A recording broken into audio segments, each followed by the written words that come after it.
Hi friends, welcome back to study classes.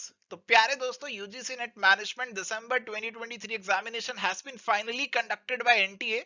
और इस examination का जो ब्रीफ एनालिसिस है वो आज हम करने वाले हैं, आपके साथ डिस्कस करने वाले हैं। कैसा रहा स्टूडेंट्स का एक्सपीरियंस, क्या टॉपिक्स पे सवाल आए, कट ऑफ क्या रह सकता है, आने वाले एग्जाम के लिए क्या लर्निंग्स हमें यहाँ से लेनी है, सारी चीजें आपके साथ डिस्कस करेंगे। आइए फटाफट से let's quickly start this session. And my dear friends, हमने एवरेस्टडी क्लासेस के यूट्यूब चैनल पे हमेशा की तरह एक पोल भी कंडक्ट करवाया था और उसमें आपका एक्सपीरियंस पूछा था आज के एग्जामिनेशन को लेकर। और आप देख सकते हैं काफी मिक्स्ड रिस्पॉन्सेज उसमें देखने को मिले हैं। कुछ तो ऐसे भी लोग हैं जिनको ये पेपर काफी इजी लगा, कुछ ऐसे हैं जिनको काफी मुश्किल लगा। बट मेजोरिटी जो स्टूडेंट्स हैं वो मॉडरेट वाली कैटेगरी के अंदर आते हैं। तो मेजोरिटी स्टूडेंट्स को ये पेपर थोड़ा सा मॉडरेट सा ही लगा। और जितनी मेरी बात भी हुई स्टूडेंट्स के साथ, तो उनका यही कहना था कि अगर हम इसे कंपेयर करते हैं पिछले एग्जामिनेशन से, तो इस बार का पेपर कंपैरेटिवली इजियर साइड पे था। हाँ, लेंथी जरूर था, कुछ क्वेश्चंस अलग से भी थे, कुछ ऐसे क्वेश्चंस थे जो अनएक्सपेक्टेड थे। बट ओवरऑल उनका कहना था कि पेपर मॉडरेट था। कई इजी टू मॉडरेट कह रहे थे, कई मॉडरेट टू हार्ड कह रहे थे। बट मेजॉरिटी का रिस्पॉन्स सही था कि paper is on the moderate side. बहुत ज्यादा वाला मुश्किल भी नहीं था और बहुत ज्यादा वाला आसान भी नहीं था। एंड प्यारे दोस्तों, अगर बात करें कि कौन से टॉपिक्स आपके इस एग्जामिनेशन में पूछे गए, तो हमने जो स्टूडेंट से बातचीत करी तो उन्होंने बताया कि सर कुछ सवाल आपके इंटरनेशनल ट्रेड थ्योरी से, इंटरनेशनल बिजनेस के अंदर पूछे गए थे, जिसमें आपकी mercantilism, neo mercantilism, absolute advantage, comparative advantage theories पूछी गई थी। इंटरेस्ट रेट पैरिटी को लेकर बताया सवाल था। अगर हम बात करें इंफॉर्मेशन टेक्नोलॉजी आईटी वाले कंपोनेंट की, तो उससे भी कुछ सवाल थे, जैसे बिग डाटा को लेकर सवाल था। अकाउंटिंग और फाइनेंस के पोर्शन से भी काफी सवाल थे। इसमें आपकी बेसिक अकाउंटिंग इक्वेशन भी पूछी हुई थी, जो बहुत सिंपल वाली इक्वेशन होती है ना, assets is equal to liabilities plus capital, उसी को घुमा फिरा के पूछा था। शेयर वैल्यूएशन को लेकर कोई न्यूमेरिकल पूछा था। कई स्टूडेंट्स कह रहे थे वॉल्टर मॉडल के ऊपर था, कई कह रहे थे कि नहीं वॉल्टर के ऊपर नहीं था। इसके अलावा आपके जो इंड एस हैं उनको लेकर सवाल था मैचिंग पे। ये सवाल तो हमेशा हर एग्जाम में आता है, तो इस बार भी आ गया। पीवी रेशो को लेकर न्यूमेरिकल था, जो कि बिल्कुल सेम था जैसा प्रीवियस ईयर क्वेश्चन में भी आया हुआ है। करंट रेशो को लेकर एक न्यूमेरिकल था, जिसमें करंट रेशो, क्विक रेशो और वर्किंग कैपिटल दे रखी थी, आपको इन्वेंट्री की वैल्यू बतानी थी। एनपीवी आईआरआर के डिफरेंसेस को लेकर सवाल था। आपका लीवरेजेस को लेकर सवाल था, जिसमें आई थिंक कुछ कंबाइंड लीवरेज के बारे में पूछा था। बजटिंग का प्रोसेस आपसे पूछा गया था। इसके अलावा बिजनेस मैनेजमेंट और ऑर्गेनाइजेशन बिहेवियर की अगर हम बात करते हैं, तो यहाँ पे आपकी मोटिवेशन थ्योरीज को लेकर सवाल पूछे गए थे और ये काफी इंपॉर्टेंट रहती है, हर बार सवाल आ ही जाता है। Corporate social responsibility, corporate governance पे काफी सवाल थे, इन पे तो खैर पैसेजेस ही पूछे गए थे। और सवाल यहाँ पे सीधे सीधे भी पूछे गए थे, जो कि आप डायरेक्टली आंसर कर पा रहे थे। पैसेज को अगर नहीं भी पढ़ा तब भी कुछ सवाल तो डायरेक्टली आंसर हो जा रहे थे। इसके अलावा एटीट्यूड टॉपिक पे आपको सवाल था, डिसीजन मेकिंग पे अथॉरिटी, रिस्पॉन्सिबिलिटी, ओडी इंटरवेंशंस जो हमारी रहती हैं, हॉफस्टेड की जो कल्चर डायमेंशंस रहती हैं, प्लानिंग और कंट्रोलिंग, इन सब टॉपिक्स पे हमें स्टूडेंट्स ने बताया सवाल पूछे गए थे। ह्यूमन रिसोर्स मैनेजमेंट की बात करें तो यहाँ पे परफॉर्मेंस अप्रेजल के टॉपिक पे सवाल थे। इंटरनेशनल एचआरएम से भी कई सवाल थे, ऐसा स्टूडेंट्स ने बताया। और कई सवाल तो ऐसे जनरल टाइप थे या फिर इस तरीके के थे कि उसे किसी टॉपिक से रिलेट करना मुश्किल था, बट आपको वहीं पे सोचकर उसी समय उसका जो सही आंसर है वो मार्क करना था। Balance score card, industrial relations के भी कई टॉपिक्स थे, जैसे ट्रेड यूनियंस का जो क्रोनोलॉजी है उसे कुछ अरेंज करने के लिए बोला गया था। तो ऐसे कई सवाल हमें पेपर में देखने को मिले। एंड प्यारे दोस्तों, अगर बात करें हम स्टेटिस्टिक्स, रिसर्च, प्रोडक्शन मैनेजमेंट और ऑपरेशंस रिसर्च वाले पोर्शन की, तो वहां से आपके स्टेटिस्टिक्स वाले पार्ट पे तो बिल्कुल कम सवाल देखने को मिले। ऑपरेशन रिसर्च और प्रोडक्शन मैनेजमेंट वाले पार्ट पे काफी सवाल थे। इसके अंदर आपका पर्ट सीपीएम, ट्रांसपोर्टेशन प्रॉब्लम, जिसमें I think north west corner rule आपसे पूछा गया था, सिक्स सिग्मा, काइजन कॉस्टिंग, ये सब चीजें आपसे पूछी गई। मार्केटिंग और स्ट्रेटेजिक मैनेजमेंट की बात करें तो यहाँ पे मार्केटिंग के काफी सवाल तो जनरल टाइप थे, यानी कि एनालिटिकल सवाल थे, उसको आप किसी सीधा सीधा कंसेप्ट से लिंक नहीं कर पा रहे थे। और कई सीधे सवाल, कई डायरेक्ट सवाल, कंसेप्चुअल सवाल भी थे। सर्विस मार्केटिंग के ऊपर, वर्टिकल मार्केटिंग सिस्टम्स के ऊपर, आपके मार्केटिंग इंटीग्रेशन के ऊपर ऐसे सवाल बताए स्टूडेंट्स ने पूछे गए। बाकी स्ट्रेटेजिक मैनेजमेंट से भी कुछ सवाल थे, जिसमें VRIO फ्रेमवर्क आपसे पूछा गया था। आपके मैकेंजी के जो हमारे 7S फ्रेमवर्क होता है उसके ऊपर भी सवाल पूछा गया। एंटरप्रेन्योरशिप की बात करें तो यहां से भी कुछ सवाल थे, इसमें आपके ऑथर और डेफिनेशन वाले जो सवाल आते हैं हमेशा आते हैं, इस बार भी पूछे गए। इंट्राप्रेन्योरशिप के ऊपर भी सवाल था और कुछ वुमेन एंटरप्रेन्योरशिप के ऊपर भी सवाल पूछे गए थे। एंड इसके अलावा हमारे दो पैसेजेस थे इस पेपर के अंदर, हमेशा की तरह इस बार भी दो पैसेज थे। खुशी की बात यह रही कि न्यूमेरिकल वाला पैसेज नहीं आया, दोनों पैसेजेस थ्योरेटिकल थे। एक पैसेज आपका कॉर्पोरेट सोशल रिस्पांसिबिलिटी पे और दूसरा पैसेज आपका कॉर्पोरेट गवर्नेंस पे पूछा गया था।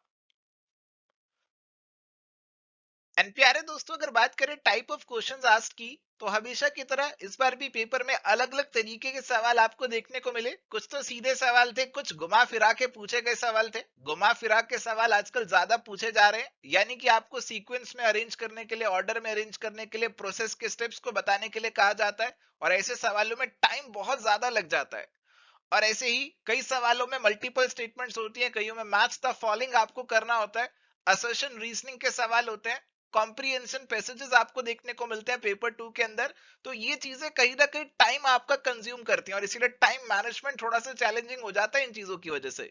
तो ऐसा नहीं है कि सारे सवाल ऐसे टेढ़े मेढ़े घुमा फिरा के आएंगे कि आपको कुछ पता ही नहीं लगेगा, समझ ही नहीं आएगा, ऐसा नहीं है। सवाल आप हैंडल कर सकते हैं अगर आप पहले से प्रिपेयर होके गए हैं, प्रैक्टिस करके गए हैं, प्रीवियस ईयर क्वेश्चंस लगा कर गए हैं। और इस बार एक नई चीज जो देखने को मिली वो ये मेरे को स्टूडेंट्स ने बताया कि सर काफी सवाल ऐसे थे जिसमें आपकी सीधा सीधा डेफिनेशंस वगैरह या ऑथर की बुक्स वगैरह ऐसे पूछा गया था। तो ऐसे सवाल जनरली यूजीसी नेट में एक्सपेक्ट नहीं करते हैं, क्योंकि इस सवाल में, इस पेपर में एक्सपेक्टेड रहता है कि कंसेप्चुअल एनालिटिकल ऐसी चीजों पे ज्यादा फोकस रहेगा। बट अगेन यहाँ पे अगर वो पूछ रहे कि कौन से ऑथर ने क्या डेफिनेशन दी, कौन सी किताब लिखी, तो ये चीजें आपको ध्यान में रखनी होंगी, याद करनी पड़ेंगी, इनका तो रट्टा लगाना पड़ेगा। तो आने वाले एग्जाम्स के लिए ये चीजें आपके लिए इंपॉर्टेंट हो जाती हैं। एंड अगर बात करें लर्निंग्स फॉर नेक्स्ट एग्जामिनेशन की, तो देखो टाइम मैनेजमेंट बहुत जरूरी है। जैसा अभी आपको बता रहा था, अलग अलग तरीके के सवाल आएंगे। तो कई स्टूडेंट्स ने अगर इन सवालों पे टाइम ज्यादा लिया तो उनको लास्ट में दिक्कत आई, लास्ट में उनको जल्दबाजी में अपने आंसर टिक करके आने पड़े। अगर किसी ने अपना पेपर पूरा कंप्लीट ही नहीं किया तो उसके तो चांसेस ऑफ सक्सेस वैसे ही कम हो जाते हैं। अगर आपके लास्ट के 4-5 क्वेश्चन छूट गए तो वो जेआरएफ से आपको नेट पे लेकर आ सकते हैं, नेट से फेलियर पे लेकर आ सकते हैं। तो इसलिए टाइम मैनेज करना बहुत जरूरी है और उसके लिए आपको पहले से ही प्रैक्टिस करके जानी होगी, मॉक टेस्ट लगाने होंगे। तो मैं तो आपको कहता हूं कि घर से मॉक टेस्ट जब लगाते हो तो टारगेट रखो 2.5 घंटे में मॉक टेस्ट लगाना है, क्योंकि एग्जाम में 3 घंटे तो मिलते हैं बट डिस्ट्रक्शन भी काफी ज्यादा होती है, स्क्रॉलिंग में प्रॉब्लम आते हैं, बहुत सारे और इश्यूज हो सकते हैं। तो इसीलिए घर पे आपको टारगेट अपना 2.5 घंटे का ही रखना चाहिए। जैसे काफी स्टूडेंट से मेरी बात हुई तो उन्होंने बताया कि जैसे पहले उन्होंने एवर स्टडी का टेस्ट सीरीज लगाया था तो उनको एग्जाम करने में इतनी दिक्कत नहीं आई, वो पहले से प्रिपेयर्ड थे कि कैसा एग्जामिनेशन में सवाल आ सकते हैं, किस तरीके से उनका टाइम मैनेज होगा, ये सारी चीजों के लिए पहले से तैयार थे।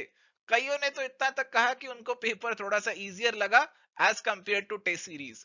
तो इसीलिए टेस्ट सीरीज करना बहुत जरूरी है, मॉक टेस्ट लगाना बहुत जरूरी है, ताकि आप मेंटली प्रिपेयर्ड हो जाएं आप अपने एग्जामिनेशन के लिए। ऐसा ना हो कि आप सीधा एग्जाम देने जा रहे हैं, घर से मॉक टेस्ट लगा के जाने भी बहुत जरूरी होते हैं।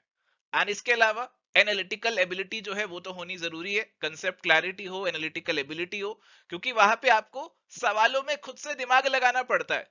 सवाल आएगा उसमें अपनी कोई कहानी बनाई होगी, कुछ स्टेप्स बनाए होंगे, वहां पे खुद से दिमाग लगा के आंसर देना होगा। सारी चीजें घर से रटी नहीं जा सकती हैं। तो अगर आपको कंसेप्ट क्लैरिटी है, आप एनालिटिकली सोच सकते हैं, अगर आप पहले से ही इन चीजों के लिए तैयार होके गए हैं तो फिर एग्जाम में आपको दिक्कत कम आती है और ये चीज आपके नेक्स्ट एग्जाम के लिए भी रेलेवेंट रहेगी। एंड प्यारे दोस्तों, प्रीवियस ईयर क्वेश्चंस की जो इंपॉर्टेंस है, रेलेवेंस है, उसको तो हमेशा से मैं बताता आया हूं कि बहुत ज्यादा इंपॉर्टेंट है। और इस बार भी मेरे को तो स्टूडेंट्स ने बताया कि कई question as it is repeat हो गए। जैसे आपका पीवी रेशो वाला क्वेश्चन था, कुछ क्वेश्चन मार्केटिंग से भी बताया कि एज इट इज रिपीट हो गए थे। तो क्वेश्चंस रिपीट भी हो जाते हैं, कई बार सीधे सीधे, कई बार इनडायरेक्ट वे में रिपीट हो जाते हैं, कई बार उनके कंसेप्ट रिपीट हो जाते हैं। तो प्रीवियस ईयर क्वेश्चंस को जरूर सॉल्व कीजिए, इनसे आपकी प्रैक्टिस भी होगी, आपको एग्जाम की समझ भी लगेगी और हो सकता है कि ऐसे question as it is repeat भी हो जाए। एंड कट ऑफ्स को लेकर आपके माइंड में जरूर क्वेश्चन होगा। तो देखो, कट ऑफ एग्जैक्टली बताना तो बहुत ही मुश्किल है, बट मैं आपको ये बता सकता हूँ कि कट ऑफ किस रेंज के आसपास रह सकती है। तो पिछली बार जो हमारे कट ऑफ गए थे, पिछली बार कहा गया था कि थोड़ा सा पेपर टफर साइड पे था, तो कट ऑफ आपके इस तरीके से गए थे कि जेआरएफ का 184 था और असिस्टेंट प्रोफेसर यानी कि नेट का आपका 164 मार्क्स का कट ऑफ था मैनेजमेंट के लिए जनरल कैटेगरी से। बाकी कैटेगरी वाइज भी आप देख सकते हैं, हो सकता है इस बार कट ऑफ थोड़ा सा हाइयर साइड पे रहे, कट ऑफ थोड़ा सा हाइयर साइड पे जरूर रह सकता है क्योंकि पिछली बार से कंपैरेटिवली पेपर को इजी बताया जा रहा है।